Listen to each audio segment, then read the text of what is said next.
Your past is not your prison. Rebuilding after the world tells you no, welcome to soft girl era. The sacred space where strong Black women unlearn survival, rediscover softness, and reclaim the joy, rest, and freedom they deserve without guilt, without apology, and without explanation. I'm your host, LeAnne Dolce, pronounced Dolce like sweet softness whispered in French. I'm your guide from burnout to boundaries, from doing to being, from strong to soft, and loving every second of it. I recently had the opportunity to interview Pamela Bills, a woman whose work is quietly reshaping how we think about resilience, entrepreneurship, and the power of refusing to let your past write your future. Pamela is not just a researcher or advocate, she's a bridge builder, connecting the dots between systemic failure and personal triumph, between what the world says you are and what you know you can become. Her insights have informed national conversations about equity, economic justice, and the untapped brilliance of Black women who refuse to stay down. And today, I want to share what I learned from her because honestly, it's it changed the way I see everything. Here's the truth: Pamela Bills helped me see more clearly. Your past does not define your future. I know you've heard that before, but have you really let it sink in? Because most of us, we're walking around with invisible chains. We're carrying rejection letters we never applied for. We're replaying moments when someone told us we weren't enough, smart enough, polished enough, whatever enough. And we let that become the script. We let that become the ceiling. But here's what Pamela's work reveals. In 2025 alone, over 300,000 Black women were laid off or pushed out of the US workforce. Let that number sit with you for a second. 300,000. That's not a coincidence. That's not a series of unfortunate events. That's a systemic. These women were working in government, tech, healthcare, education, industries that claim to value diversity, but somehow always find a way to make Black women expendable first. 60% of them reported experiencing workplace discrimination in the past year. 60% in the wage gap. It's so wide that at the current rate, it would take nearly 100 years to close it. 100 years. We'll be long gone, and our great granddaughters will still be fighting for equal pay. Now, you'd think a story like that ends in despair. You'd think after being told you're not wanted, not valued, not worth the investment, that people would just, I don't know, give up, sit down, accept it. But that's not what happened. That's not what Black women do. Because here's the plot twist: after those layoffs, 59% of those women started businesses or freelance work. 59%, more than half, refused to let rejection be the final word. 52% switched industries entirely. And 30% went back to school or retrained in a new field. They didn't wait for permission. They didn't wait for an apology. They rebuilt. And I want to be clear: this wasn't some glamorous eat, pray, love, find yourself journey. This was necessity. This was survival dressed up as entrepreneurship. This was women who had bills to pay, kids to feed, dreams deferred but not dead, figuring it out in real time. They leaned on faith, they leaned on family, they leaned on professional networks and community support, and they did the damn thing. Pamela Bills helped me understand that this surge in Black women's entrepreneurship isn't just a feel good story. It's an economic crisis and a revolution happening at the same time. The mass exit of Black women from the workforce cost the US economy tens of billions in growth. Tens of billions. Because when you push out the people who have been holding things together, when you undervalue the labor and brilliance of Black women, the whole system suffers. But it also sparked something. It sparked calls for pay equity, anti discrimination enforcement, and real investment in Black women entrepreneurs. It forced people to see what happens when you take your foot off someone's neck and they stand up. Let me tell you about Leslie Frello. Leslie is one of those women who decided her 9 to 5 wasn't going to be her forever. She left her traditional job and launched the Wine Concierge, an e commerce platform for boutique wines made by women and minority makers. She saw a gap in the market. She saw her own potential. And she took a COVID relief loan, a small lifeline in the middle of a pandemic, and turned her side hustle into a full time business. She built a wine club, she hosted events, she gave exposure to small, underrepresented brands that would have been invisible otherwise. And she did it all while navigating the uncertainty of leaving stability, accessing capital, and entering an industry that has historically been exclusive, elitist, and very, very white. Leslie's story isn't just about wine, it's about agency. It's about refusing to let dissatisfaction, fear, or systemic barriers dictate your trajectory. She didn't wait for the perfect moment. She didn't wait for someone to give her permission. She tried things on a small scale first, built confidence, sought mentorship, and then she leaped. And now she's not just running a business, she's empowering other Black entrepreneurs. She's fostering community. She's proving that when you bet on yourself, you don't just change your life, you change the lives of everyone watching. But let's not romanticize this. Let's not pretend it's easy. Because the data Pamela Bills shared with me paints a sobering picture. According to research from the National Bureau of Economic Research, Black entrepreneurs, especially Black women, start businesses at a 22% lower rate than white entrepreneurs. They face higher failure rates. They struggle with access to capital, mentorship, and industry networks.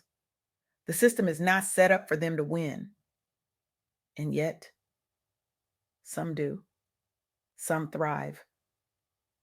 The rate of successful exits for female founded VC backed startups has actually surpassed the percentage of women run VC backed startups, which means when Black women are given a real shot, when they're given the resources and support they deserve, they don't just survive, they excel. Think about that for a moment.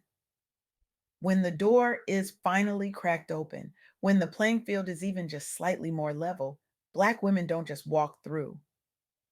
They run, they build, they innovate, they create entire ecosystems that didn't exist before. So, what does all of this mean for you? What does it mean for the woman listening right now who's tired, who's been overlooked, who's been told no so many times she's starting to believe it? It means your past is not your prison. It means the rejection you faced last year, last month, last week, that's not the end of your story. It's not even the middle. It's just a chapter. And you get to write the next one. Pamela Bills taught me that resilience and resourcefulness are not just nice qualities to have, they're essential. They're survival tools. Black women have been rebuilding after setbacks for generations through entrepreneurship, through retraining, through community support, even when the system is stacked against them, especially when the system is stacked against them, because that's what we do. We find a way, we make a way, we become the way. But here's the thing, you don't have to do it alone. Support and investment matter. Systemic barriers are real, discrimination is real, the wage gap is real, but so is mentorship, so is community, so is advocating for fair opportunities and building networks that lift as they climb.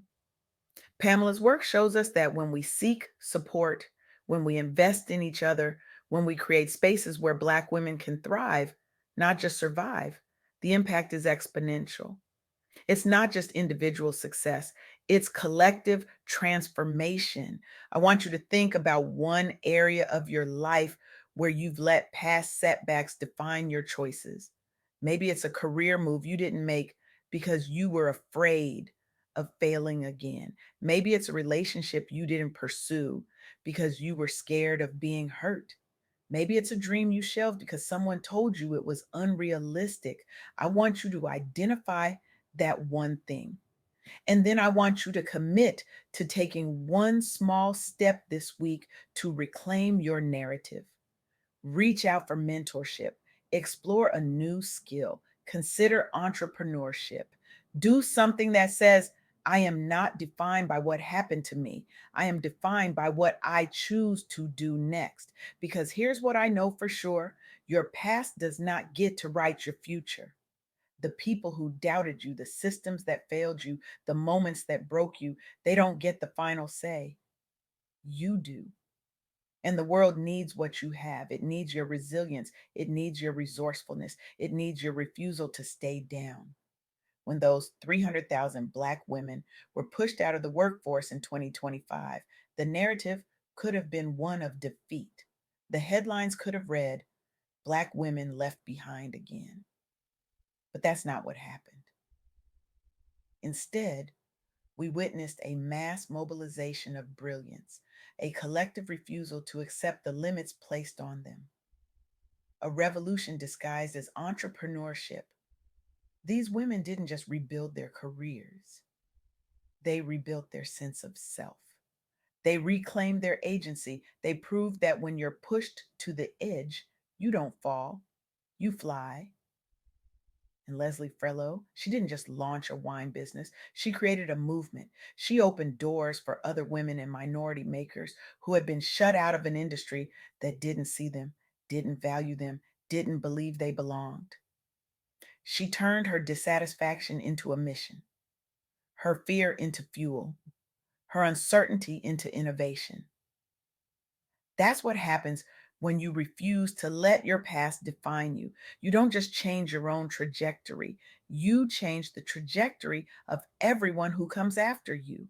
Pamela Bills is out here doing the work, shining a light on the brilliance and tenacity of Black women who are rebuilding in real time.